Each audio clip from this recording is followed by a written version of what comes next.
What is up, everybody? It's your girl Nia, the video game her, and I wanted to tell you guys on video that I may have been wrong about the Nintendo Switch specs. Because remember when, before we even knew that the Nintendo Switch was the Nintendo Switch and it was rumored to be the Nintendo NX, there were many reports from people like the Emily Rogers and other insiders that this console would be comparable to the Xbox One in forms of raw performance. And that doesn't necessarily mean as powerful as the Xbox One, but comparable meaning that it will probably be trailing behind the Xbox One, but still being able to produce games that are similar to those that you see right now on the Xbox One. Everything that I've said about the Nintendo Switch, even in my video titled The Unfortunate Truth about the NX before we even found out of what the Switch actually was, I was running on that same rhetoric, that it will probably be on par with the Xbox One. And based on some of the things that we've been hearing from Eurogamer here recently, we're starting to find out that maybe what we were hearing before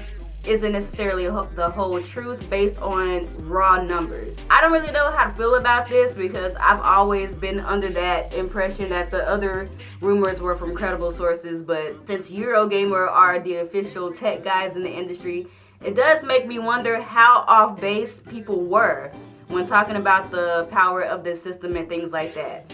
And I know a couple of you guys were talking on my last video about the Pascal versus Maxwell and telling me how I was damage controlling and I was wrong and yada yada yada.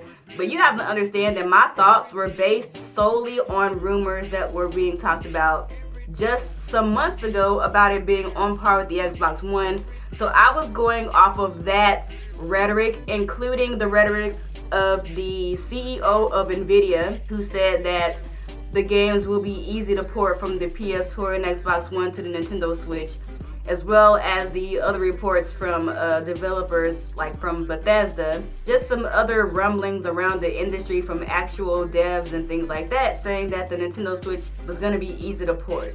That gave me the impression that the whole Xbox One comparability would be likely true. And now we're hearing from Eurogamer, based on the clock speed and some other technical jargon, that might not necessarily be the case, and it might actually be significantly weaker than the Xbox One and a little bit closer to a more powerful Wii U.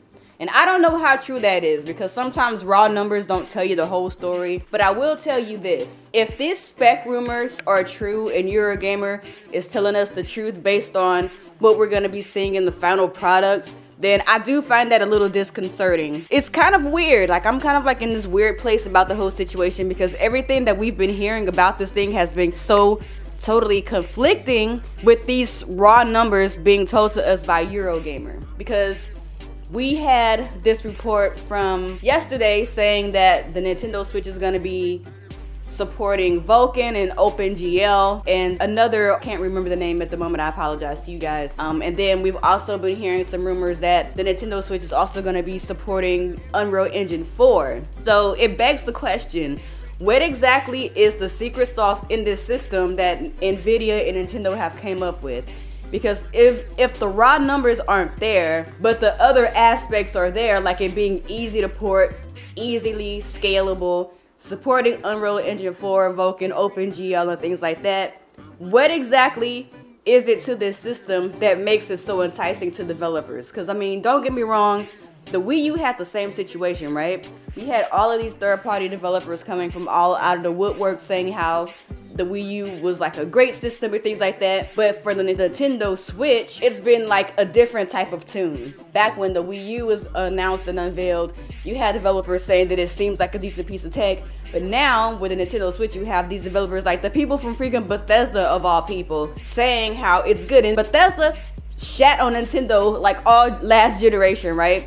They have no stakes in Nintendo, so why would the people at Bethesda come forward and say all of these things about the Switch? Like, there has to be something about this console that we don't know the full details of yet that has the developers excited. Maybe it's the architecture, because you know they're going to be using ARM architecture this generation with the Nintendo Switch, whereas with the Wii U they were still using PowerPC. And to those of you guys who don't know, ARM architecture does communicate with x86 pretty easily. So maybe the architecture is the secret sauce. So even if the Nintendo Switch isn't gonna be that powerful on paper, the architecture itself might make it easy for the Nintendo Switch to get some games. And that's already kind of what I already said in the past, saying that I don't think that the Nintendo Switch is gonna get all of the third-party support, but it's gonna get some. I think it's gonna get your Call of Duties, your Maddens, your FIFAs, and things like that, but it might not necessarily get your Red Deads, it might not necessarily get Mass Effect Andromeda,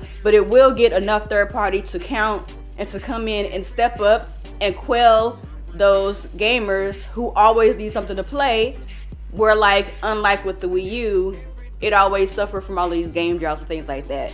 And to even add on to my prior point about the whole Vulkan API thing, y'all already know what I said before. I'm not really a tech person, I'm not very tech savvy, but apparently Vulkan is that deal. Cause one of my homeboys was talking to me about the Vulkan API and telling me how the Vulkan API essentially makes it easier to optimize games on lower spec hardware. Even one of the software developers at id made a statement on Twitter saying that he was puzzled about how developers are choosing DirectX 12 over Vulkan. I think that when it comes down to the whole spec thing, people are seeing one side of it and aren't really talking about all of the other sides. And it's like, I get it. You know, people are sick of Nintendo being weak as far as specs is concerned. But if Nintendo is deciding to make the Nintendo Switch weaker so that it could have a better battery life, so it's less costly and things like that,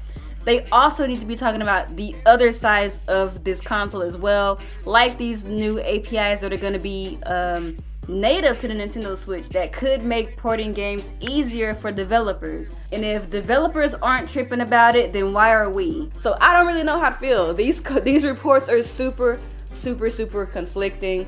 Let me know how you feel about it in the comments below. If you are a tech person, maybe you need to break it down for all of us in the comment section, because I'm not going there. But I will say this, I'm not gonna freak out until January, when Nintendo shows us what type of games is gonna be running on this system, and when we find out exactly what's gonna be in the final product. Now, if in the final product, the Nintendo Switch specs are complete trash, then I'll be able to give my thoughts on it further. But for now, it's all rumor and speculation.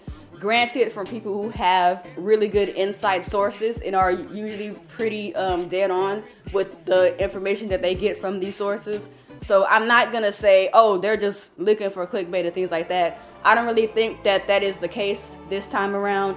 I just think that there's some things that might be going on that we don't yet understand that need to be clarified in January. So let me know how you guys feel about this in the comments below. Let's get some dialogue about this, and I'll talk to you guys later. Peace.